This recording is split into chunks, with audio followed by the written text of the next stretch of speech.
Consumers go to the farmer's market for organic, sustainable food, but does that mean all of the food is good for you?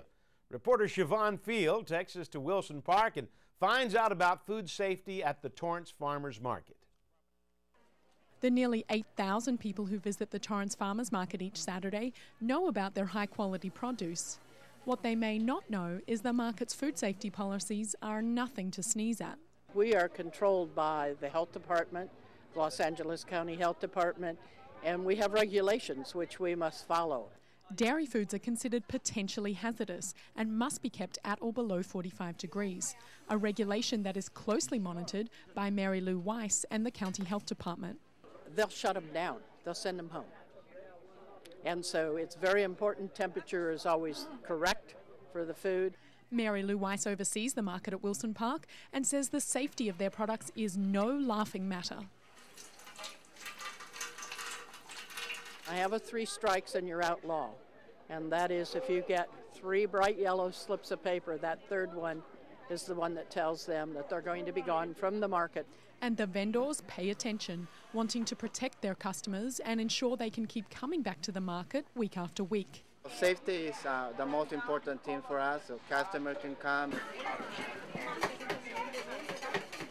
We've got to keep the milk fresh and clean and cold, so customer will be happy. To qualify for an operating license, vendors must obtain $1 million of liability insurance to indemnify the city from lawsuits that could arise from unsafe food practices.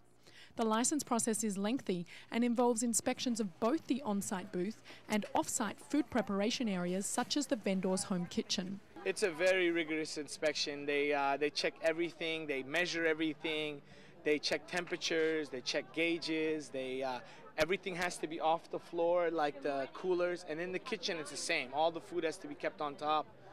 It's very rigorous. Try this one out too, some pumpkin bread. Good morning, sir. Would you like a free sample? Sun-dried tomato pesto. Constantly we change the samples, so every hour or 2 hours we completely change the samples. We put brand new samples so that they're not stale, so they're not old, so the samples don't get under a certain temperature, because once they're under a certain temperature, then they become hazardous. But vendors aren't the only ones that can protect you from foodborne disease. You can also protect yourself. Hand washing is our first line of defense against bacteria that can cause the common cold, meningitis, hepatitis, or the flu. Always wash your hands before and after handling food and encourage your kids to do the same. Keep a supply of antibacterial wash close by so during the day you can kill germs and keep bacteria at bay. Hand washing is extremely important, especially for people who are doing sampling. Now they can wear plastic gloves, but they cannot wear plastic gloves and then put their hand out and take the money. Rules like this are music to the County of Los Angeles' ears. Certified health education specialist Christy says hand washing is imperative, not just for farmers market vendors, but also in our home kitchens. We want to do proper hand washing. So that really involves using soap, warm water, and really scrubbing your hands vigorously for at least 30 seconds. So if you can get through singing the happy birthday song twice, that's a good rule of thumb. Hand washing and other food safety regulations are appreciated by farmers market visitors and do not go unnoticed. Most of them have the plastic gloves. They change the gloves in between food service. The whole area, Mary Lou Weiss does an amazing job of monitoring the vendors here, and I'm very comfortable buying here. And I try to buy, all fresh vegetables, and, I feel very secure with, shopping here. For CitiCABLE 3, I'm Siobhan Field. Thank you, Siobhan. Tuesday's Farmers Market is celebrating their 25th anniversary this year, and for more information on protecting yourself from foodborne illness, go to publichealth.LACounty.gov. Earlier this month, the Madrona Marsh closed as a precautionary measure against West Nile. And while area experts monitor the presence of insects that carry the virus, a common sense approach may be your best defense. Reporter Christy Capik explains. We have given it a name, I think, and kind of given it an aura that it probably doesn't deserve compared to other illnesses which are much more severe. Dr. Amin is talking about one of the thousands of viruses that plague our world, the West Nile virus. Fortunately, Most people, if they are bitten by a mosquito and literally infected with West Nile virus, probably never know it. Only about 1% of all the people that are infected with West Nile virus from a mosquito bite will go on to manifest what we define as severe symptoms. Amin says severe symptoms can include paralysis and neurologic damage, but medical testing is the only sure way to find out. The laboratory received all kinds of specimens, such as blood, urine, and body fluids. It's then processed in this area, centrifuged, and then distributed to the different parts of the laboratory.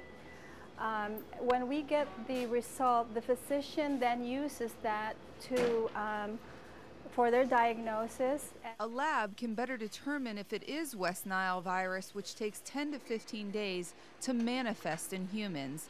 And while inoculation exists for horses, prevention for humans is yet to come. Yeah, there's no specific vaccine right now for West Nile virus, although there are a couple of companies that are working on a vaccine. While area residents may be aware of the damage the virus can cause, one local resident has the right attitude by being prepared and staying realistic. Well, yes, we have bought some repellent spray, but if we had to worry about being bitten by a mosquito, we probably wouldn't leave the house.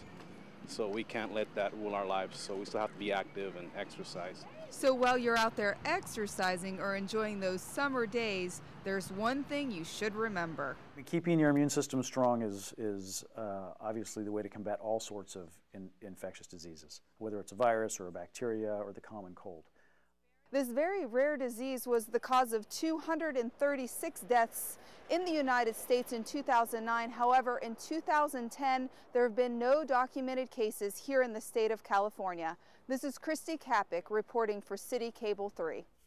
Thanks, Christy. These human statistics show that education may be an effective way to prevent further fatalities. For more information, visit LA County's vector control website at lawestvector.org. Coming up, we'll tell you how you can get wild on your lunch break. Now, here's a look at the 5-day forecast.